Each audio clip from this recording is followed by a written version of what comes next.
অন্ধ্রপ্রদেশ থেকে প্রায় 50 লক্ষ টাকা সোনা চুরির অভিযোগ মন্তেশ্বরের এক যুবককে গ্রেফতার করেছে পুলিশ।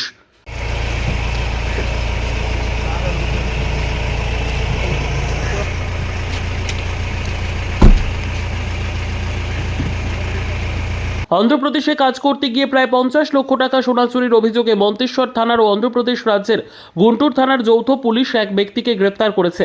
ধৃত জিন্নাত শেখ মন্তেশ্বর ব্লকের কুসুমগ্রাম এলাকার বাসিন্দা। মন্তেশ্বর থানা সূত্রে জানা গিয়েছে, জিন্না অন্ধ্রপ্রদেশের গুন্টুর জেলা গুন্টুর থানা এলাকায় একটি সোনার দোকানে সোনা তৈরির শ্রমিক হিসেবে কাজ করত। কিছুদিন আগে বাড়ি ফিরে সোনা তৈরির কারখানার মালিক রবি কুমার গুন্টুর থানা এলাকায় জিন্নাত শেখের নামে প্রায় 50 লক্ষ টাকা সোনা চুরির অভিযোগ দায়ের করে। সেই অভিযোগের তদন্তে নেমে অন্ধ্রপ্রদেশ থেকে কয়েকজন পুলিশের দল মন্তেশ্বর থানায় এসে মন্তেশ্বর থানার পুলিশকে সঙ্গে নিয়ে শনিবার রাতে কুসুমগ্রাম এলাকা থেকে অভিযুক্ত জিন্নাত শেখকে গ্রেফতার করেছে। ধৃতকে রবিবার কালনা আদালতে তুলে মন্তেশ্বর থানার পুলিশকে সঙ্গে নিয়ে অন্ধ্রপ্রদেশ রাজ্যের পুলিশ। কালনা আদালত থেকে ধৃতকে অন্ধ্রপ্রদেশ রাজ্যের গুন্টুর থানার পুলিশ নিজেদের হেফাজতে নিয়ে অন্ধ্রপ্রদেশ রাজ্যে নিয়ে যাবে বলে জানা যায়।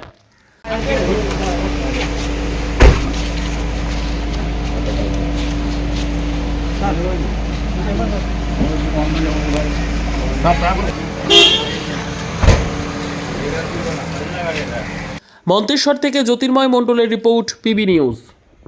নেশা আমাদের সমাজ ও সমাজের ছেলেগুলিকে ধ্বংসের পথে নিয়ে যাচ্ছে। এই নেশা একটি ছেলেকে প্রচুরভাবে ক্ষতিগ্রস্ত করছে, শারীরিকভাবে, মানসিক দিকে। সমাজে অশান্তি, পরিবারে অশান্তি, চুরি, ডাকাতি, জেল, অ্যাক্সিডেন্ট, আত্মহত্যা, মৃত্যুর প্রচুর পরিমাণে ঘটে চলেছে। এই নেশা বন্ধ করতে কল্যাণী রত্তলা মোড়ে ড্রাগ ডি অ্যাডিকশন সেন্টার গড়ে উঠেছে। এখানে নেশা সমস্যাটির সমাধান রয়েছে। এরই সঙ্গে পড়াশোনা, মানসিক চিকিৎসা, কাউন্সেলিং এর সুবিধা, বৃদ্ধাশ্রম প্রভৃতি সুবিধা রয়েছে। সমস্ত রকম অ্যাডিকশন জনিত সমস্যার সমাধানও রয়েছে। নিউ আশা ফাউন্ডেশন, ঠিকানা কল্যাণী, নদিয়া, পিন 741235, যোগাযোগ 7430900351, 9093099088।